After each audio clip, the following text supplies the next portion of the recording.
Un allié, c'est une personne qui est non LGBT+, ou non ouvertement LGBT+, et qui contribue à l'inclusion des personnes LGBT+, dans le monde du travail. En fait, il ne s'agit pas simplement d'être gentil ou d'être bienveillant, oui, bien sûr, mais ce que nous attendons d'un allié, c'est qu'il ait des prises de position visibles et des actions concrètes. Ça, c'est vraiment, pour nous, la définition d'un allié. Alors, l'alliétude, ce néologisme de l'autre cercle, l'alliétude LGBT+, de quoi s'agit-il?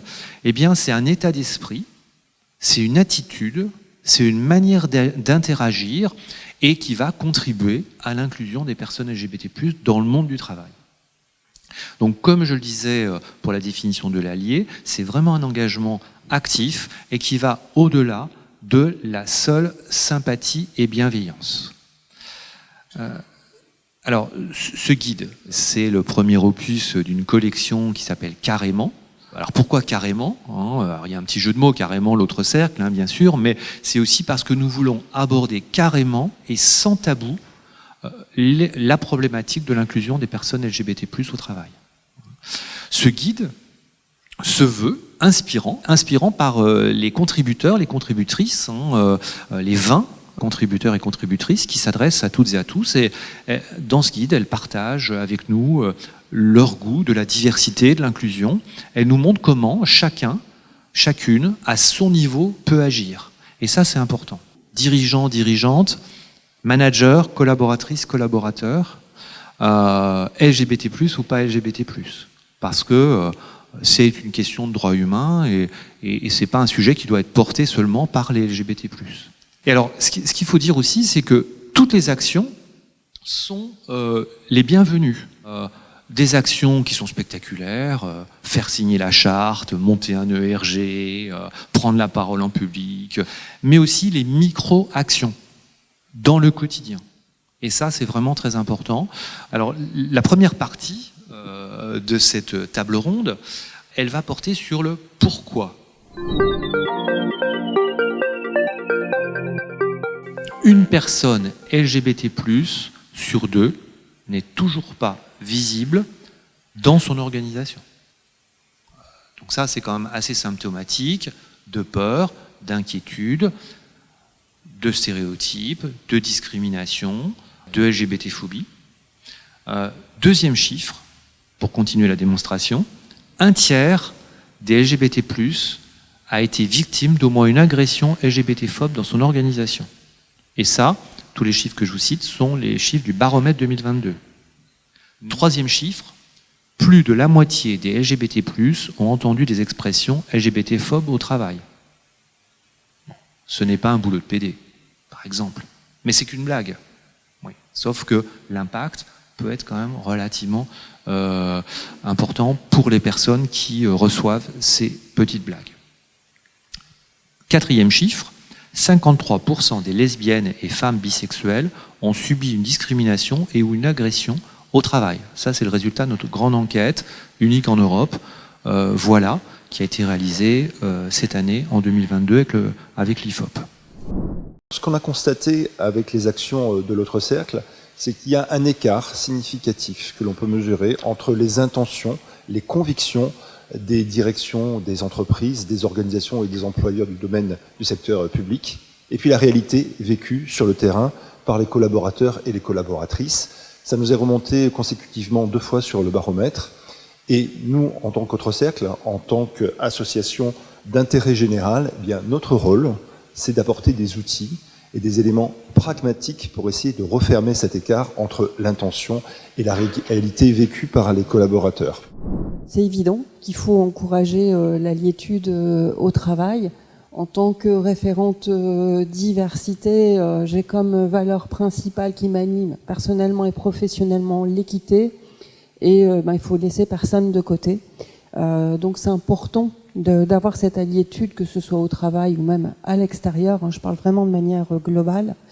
Pourquoi dans notre entreprise on veut la développer? Tout d'abord, nous sommes signataires de la charte de la diversité, donc on affiche qu'on a des engagements. Donc on dit ce qu'on va faire et il faut faire ce qu'on a dit qu'on allait faire. Et c'est important de les mettre en avant et de mettre concrètement des actions en place par rapport à cette alliétude. Pour moi, c'est important de développer cette alliétude parce que c'est une condition essentielle du bien-être des personnes LGBT en entreprise. J'ai entendu des blagues LGBT-phobes pendant une réunion et ça a duré et en fait j'étais tellement choquée, je n'ai pas su comment réagir et ça a été vraiment un déclencheur pour moi parce que je me suis sentie vraiment très mal, atteinte dans mes valeurs, mes valeurs profondes. Donc ça a engendré ensuite de la colère envers moi-même pour ne pas avoir su réagir parce que pour moi, qui ne dit mot consent et ça n'était pas possible. Donc ça m'a vraiment posé un très gros problème. C'est ce qui m'a poussée à sortir de la bien-pensance pour arriver dans le bien agissant parce que il ne suffisait pas de se dire ah mais non ça va pas, c'est intolérable et juste de ne rien faire. Nous salariés LGBT+, on est une minorité dans nos entreprises et organismes, hein, donc on peut pas agir tout seul. On a beau s'engager, militer, si on n'a pas nos collègues alliés qui nous rejoignent pour faire avancer les choses, pour faire en sorte que toutes et tous on vient au travail avec moins de peur dans le ventre, parce qu'aujourd'hui il faut pas se leurrer, hein, on a encore des collègues qui viennent, qui ont peur, même quand il y a des organisations comme Pride at Airbus, même quand il y a des services inclusion diversité comme il y a Airbus, on peut pas empêcher la peur. Donc des personnes comme Nathalie et Sophie aujourd'hui, on en a besoin. On en a besoin parce que ils vont prendre la parole, ils vont nous écouter et agir avec nous. Et c'est vrai qu'il y a des moments où cette solidarité, ça fait force et on avance ensemble toutes et tous. Il faut que dans chaque équipe, il y ait des mains qui se lèvent. On parlait tout à l'heure de quelque chose d'actif. L'allié, c'est quelqu'un qui est actif, qui fait des actions, petites ou grandes. Il faut que ça infuse partout. Et on a besoin de ce nombre. On a besoin que dans chaque équipe, à la com, au RH, il y ait au moins quelque part quelqu'un qui dise vous êtes sûr ce logo ? Est-ce qu'on est sûr que pour ce logiciel de comité d'entreprise, on souhaite représenter les familles par un logo qui est très similaire à la Manif pour tous ? Il faut qu'il y ait ce nombre-là. Et quand on aura des petites mains qui sont capables de se lever dans chaque équipe, je pense que ça aura un plus grand impact pour nous, qui sommes les premiers concernés. Voilà. Alors Nathalie Garcia, au sein d'Airbus, pour toi, ta première action, c'est se rendre visible en tant qu'allié. La chose visible, ça se fait comment ? J'ai mis le pronom, mon pronom dans la signature, donc tous mes emails, il y a écrit mon pronom. Il y a aussi le lien vers notre communauté qui donne plus d'explications. J'ai par exemple sur mon téléphone professionnel un logo, Pride at Airbus et Alliés en France. Je suis dans mes réunions avec mon téléphone et donc cela suscite parfois des discussions, des questions. C'est aussi un signe quelque part pour que les personnes qui ont envie de venir vers moi sachent quel est mon positionnement d'une certaine façon. Il y a des tours de cou que notre ERG, notre groupe d'employés a financé. Qu'est-ce qu'il y a d'autre ? Il y a plein de petits signes comme ça. J'ai mis d'ailleurs, je l'ai amené, mon drapeau en tant qu'allié. Celui-ci est normalement derrière moi dans mon bureau et ainsi quand je fais des visios, on voit mon drapeau d'allié derrière. Donc voilà, c'est des petites choses. C'est le pin sur ma veste. C'est tout ce que je peux en fait pour, sans parler du sujet, montrer que je suis une alliée. Alors la première posture que j'ai voulu prendre sur cette thématique, c'était de proposer avec un dossier bien étayé au comité de direction ressources humaines de signer la charte LGBT avec l'autre cercle. Ils m'ont dit banco, il faut y aller. Et ensuite, je suis passée dans les 4 CSE. Donc vous voyez, j'ai fait toutes les parties ressources humaines, CODIR et puis les CSE. Et je tiens à souligner que je n'ai eu aucune objection. Ça a été un oui franc et massif à chaque fois. Et ça leur semblait normal et naturel. Et ils m'ont dit, mais il fallait en fait y penser plus vite et y aller plus vite. En septembre de cette année. Hein. Donc en septembre, nous avons concrétisé cette signature. Et c'était vraiment important. Et après cette signature, on l'affichait. On l'affichait en interne, dans une newsletter. On l'a affiché sur LinkedIn. On l'a affiché sur nos sites institutionnels pour dire que c'est important. Faire savoir. Voilà, faire savoir, c'est de donner des règles de bien vivre ensemble pour que on travaille tous bien, tous ensemble avec toutes nos différences, tous nos modes de vie et tous nos modes de pensée.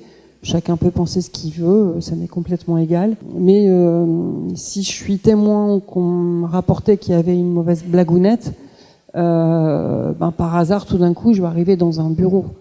Et puis, je vais trouver le moyen d'aborder un sujet et puis de passer des messages.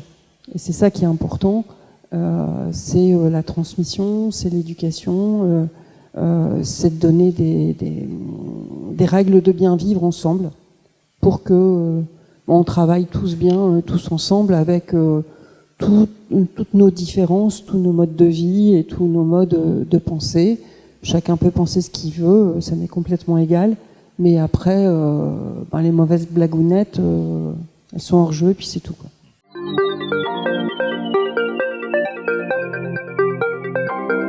Et nous allons demander à Sophie Legrand de nous dire comment elle voit cette soft skill, l'alliétude.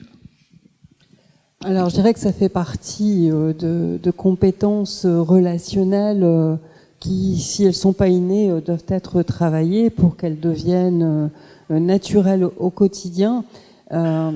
Alors, peut-être que pour moi, c'est facile parce que j'ai 35 ans de ressources humaines derrière moi, avec beaucoup de métiers des ressources humaines. Mais c'est ce que chacun doit pratiquer au quotidien d'abord. C'est une bonne écoute des personnes, faire preuve d'empathie. Et puis, comme on est des êtres humains, on peut avoir tous, comme on disait, des filtres, des biais cognitifs. C'est déjà de reformuler pour s'assurer qu'on ait bien compris et qu'on se fourvoie pas, surtout sur ce sujet-là. C'est revenir aux fondamentaux. Chez Airbus, on prône 6 valeurs dans l'entreprise, dont la valeur fondamentale pour moi qui est le respect. Voilà. Et l'alliétude, c'est défendre le droit au respect. C'est ne pas accepter des propos indignes. Je pense qu'on la voit s'exprimer ici. C'est une forme d'humilité. Une forme d'humilité et de clairvoyance aussi. Au sens où c'est se regarder, et c'est quelque chose qui est relatif un peu à l'intime aussi, c'est se regarder en soi et se dire, prendre conscience de sa propre capacité de nuisance et aussi sa propre capacité de produire un impact bénéfique en faisant des petites choses. Nous avons pu comprendre lors des interviews des alliés pour construire ce guide, c'est qu'il y avait toujours de l'écoute active, il y avait toujours de la bienveillance, il y avait la nécessité de comprendre une réalité qui n'était pas la leur. Il y avait aussi une prise de conscience de ses propres stéréotypes, une vigilance quant au piège de l'hétéronormativité, qui implique la présomption que toute personne est hétérosexuelle, la nécessité aussi de se rendre visible en tant qu'allié par des actions, de mener aussi des actions tangibles, par exemple le soutien des personnes LGBT+, qui auraient besoin d'aide, de relais, soutenir les initiatives, les informations, être le relais des informations, des initiatives des personnes LGBT+. Bien sûr, chez nos alliés, nous allons retrouver un combat qui est celui de s'emparer des LGBT-phobies ordinaires, notamment, on l'a dit, la blague de trop. Mais c'est aussi le fait d'assigner des personnes LGBT+, dans certains stéréotypes. Ça aussi, c'est un point qui nous semble important.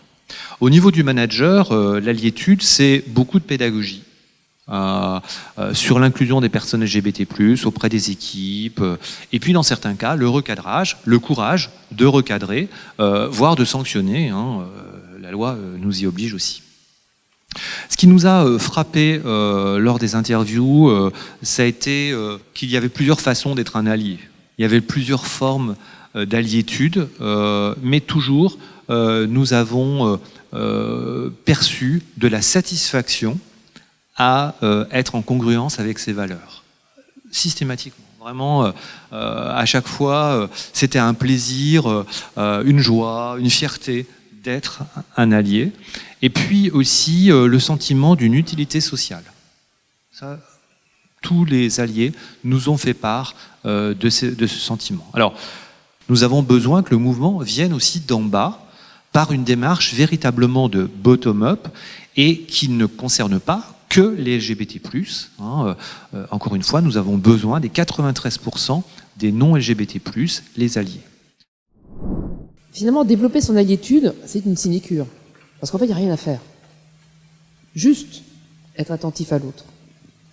Ne jamais laisser un propos qui pourrait blesser un collègue ou une collègue, ou qui pourrait dénigrer cette personne.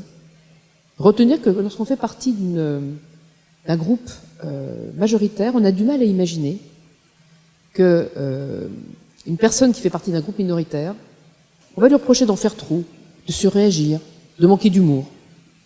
Parce que finalement, le monde du travail, et je terminerai là-dessus, c'est le seul endroit qui peut être safe. C'est le seul endroit qui est structurant aujourd'hui, quand à l'extérieur, on a des dérives verbales, de la violence, à tout niveau, pour n'importe quelle raison. Et le seul endroit où il y a un petit peu de rectitude, c'est finalement ce lieu de travail, et c'est pour ça qu'on le fait en commun, depuis longtemps, depuis 25 ans maintenant, auprès des employeurs publics et privés. Merci.